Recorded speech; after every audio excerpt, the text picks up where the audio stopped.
Hello everyone, welcome to class and welcome to my channel. Today our topic is overcome barriers of effective communication.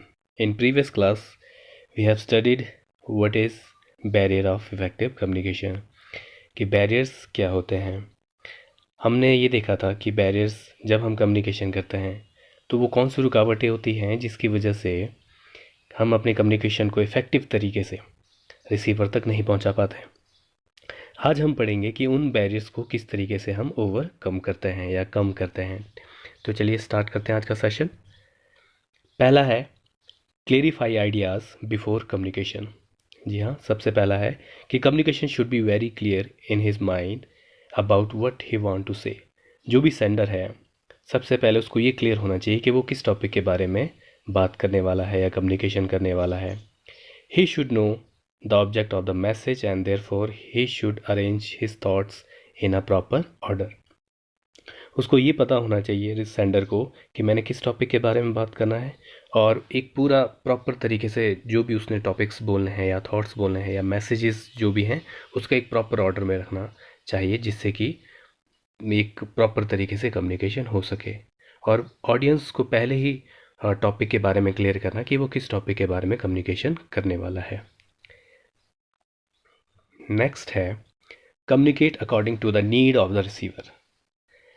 The sender of the communication should prepare the structure of the message not according to his own level ability but he should kept in mind the level of understanding और environment of the receiver. Communication करने से पहले हमें जो receiver है उसके environment को समझना ज़रूरी है. हमें अपने लेवल के नहीं, हमें रिसीवर के लेवल के हिसाब से कम्युनिकेशन करना चाहिए और हमें एक प्रॉपर स्ट्रक्चर तैयार करना चाहिए मैसेज का. हमें अपने लेवल से नहीं, हमें जैसे कि हम जान भी चुके हैं कि हमें रिसीवर को देखते हुए कम्युनिकेशन करना चाहिए. नेक्स्ट है consult others before communication. Communication करने से पहले दूसरों से सलाह लेना या उनसे भी कंसर्न लेना. At the time of planning the communication suggestion should be invited from all the person concern. Topic से रिलेटेड हर पर्सन से हमें कंसर्न करना चाहिए कम्युनिकेशन करने से पहले. इसका बेनिफिट ये होता है कि हर तरह के व्यूज़ हमको मिलते हैं जिसका बेनिफिट हमारे कम्युनिकेशन के लिए अच्छा रहता है. नेक्स्ट है be aware of language tone and content of message. जब भी आप बात करें, जब भी आप रिसीवर तक बात पहुंचाना चाहते हैं या ग्रुप ऑफ पीपल से बात कर रहे हैं तो अपनी लैंग्वेज को हमेशा ध्यान में रखें. उस लैंग्वेज का यूज़ करें जो रिसीवर के समझ में हो या उसके अंडरस्टैंडिंग में हो या उसको अंडरस्टैंड हो अच्छे से.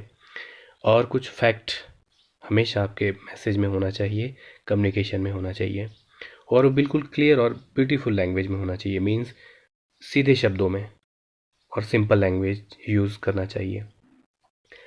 बात करते वक्त अपने लैंग्वेज का जो टोन है, आपके बात करने का जो स्टाइल है, टोन है, वो बिल्कुल शांत होना चाहिए. वो ऐसा नहीं होना चाहिए कि उससे किसी की फीलिंग्स को हर्ट हो.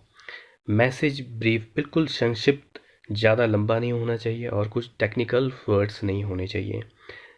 बहुत ही सिंपल लैंग्वेज में बात करनी चाहिए. नेक्स्ट है convey things of help and value to the listener. The subject matter of a message should be helpful to the receiver. The need and interest of the receiver should especially be kept in mind. जब भी हम बात करें, जो हम बात करते हैं वो लिसनर के बेनिफिट के लिए या उसको कुछ इन्फॉर्म करने के लिए हम करते हैं. तो हमेशा ये ध्यान रखें जो सब्जेक्ट मैटर है वो हम बिल्कुल सिंपल रखें और अपने रिसीवर को ध्यान में रख के हम अपने टॉपिक को अच्छे से डिलीवर करें कि उसका इंटरेस्ट क्या है, रिसीवर का इंटरेस्ट क्या है. नेक्स्ट है इंश्योर प्रॉपर फीडबैक. ये सबसे इम्पॉर्टेंट पॉइंट है, इंश्योर प्रॉपर फीडबैक लेना. जैसे हम प्रीवियस क्लास में भी पढ़ चुके हैं कि जब हम कम्युनिकेशन करते हैं, जब वो रिसीवर के पास पहुंच जाती है बात, उसको समझ आती है, हमें तब पता लगता है कि वो सक्सेसफुल रहा है या नहीं रहा है जब हमें फीडबैक मिलता है. तो आपने ये ध्यान में रखना है कि जब भी आप कम्युनिकेशन करें तो फीडबैक ज़रूर लें, ताकि हमें पता लग सके कि रिसीवर को बात अच्छे से समझ आ गई है। नेक्स्ट है consistency of message. Consistency of message में it should be accordance with the objective, policies, program and techniques of the organization. जब भी आप किसी ऑर्गेनाइजेशन में काम करते हैं या कम्युनिकेशन कर रहे हैं या लेक्चर डिलीवर कर रहे हैं, तो आपको उसके एनवायरनमेंट, उनकी पॉलिसीज़ और उनके प्रोग्राम को जानना बहुत ज़रूरी होता है। और कंसिस्टेंसी ऑफ मैसेज में ये सबसे इम्पॉर्टेंट। मान लीजिए आप किसी को मेल कर रहे हैं, मेल में कुछ अपडेशन रह गई थी, लेकिन आपने फिर दोबारा से मेल किया है, तो उस जो रिसेंट मेल में आप ज़रूर मेंशन करें कि जो अभी मेल भेजा गया है उसमें चेंजेस हैं, ताकि पढ़ने वाले के उसमें कोई डाउट ना रहे। नेक्स्ट है बी अ गुड लिसनर। सबसे मेन इम्पॉर्टेंट, जब भी आप कम्युनिकेशन कर रहे हैं, इसका सबसे बड़ा रूल है कि आप सबसे पहले उसको ध्यान से सुने। अगर आप अपनी बात कहना चाहते हैं तो बिना सुने अगर बात कहेंगे, आप ये नहीं जानेंगे कि लिसनर क्या सुनना चाहता है, उसके डाउट्स क्या हैं, उसके क्वेश्चंस क्या हैं। तब तक आप अच्छे से कम्युनिकेशन नहीं कर पाएंगे। It is the essence of communication that both the sender and receiver should be good listener. Both should listen to each other's point of view with attention, patience and positive attitude.